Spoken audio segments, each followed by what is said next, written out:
it's taking a very long time, and they might be looking at the òdúdùwā and say, is it going to be the same line where the Biafra have been on this for a very long time? How soon do you think a Biafra nation will eventually come, to reality? Because the journey has been a very long one, and the òdúdùwā as well, that are already asking that it looks like we want a Yoruba nation, to happen, a òdúdùwā nation to happen tomorrow. But sometimes, we are also, looking at the Biafra. We're losing Olayomi Koiki bit by bit there. Yeah, I think I can pick up, I can make out the tail end of his question. Okay, go ahead, sir. What I have to say is this.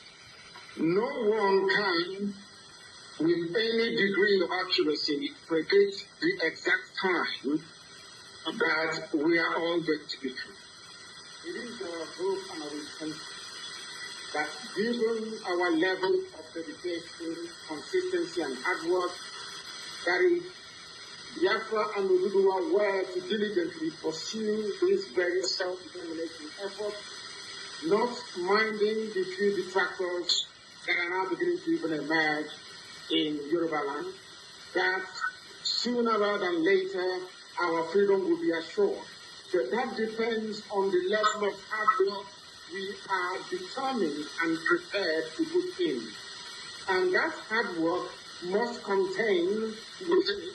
Well, again, that was myself asking our leader, the great man, Mazi Nnamdi Kanu, September 29, 2020.